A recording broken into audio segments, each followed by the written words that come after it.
Hello friend, welcome to my channel Puja blogs. তো তোমরা সবাই কেমন আছো? চলে এসেছি নতুন একটা ব্লগ নিয়ে। আজকে আমার রান্না বান্না সব কমপ্লিট হয়ে গেছে।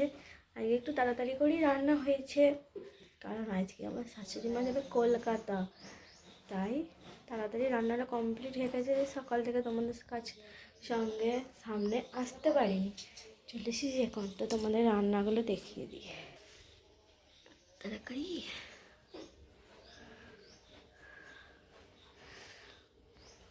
এটা হচ্ছে মাছের ঝোল।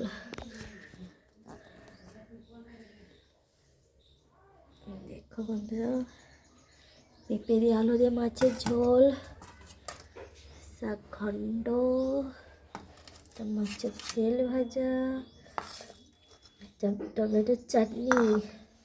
তোমার শাশুড়ি মায়ের আর আমার বরের ভাত বেড়ে নিয়েছি। আমার শাশুড়ি মায়ের আর আমার বরের ভাত বেড়ে নিয়েছি। খেয়ে চলে যাবে কলকাতা। এই দেখো ব্যাগ গুছিয়ে রেখেছে। আমরা খাবো, ওরা বেরিয়ে গেলেই তারপরে আমরা খাবো। টাটা, আসছি একটু পরে।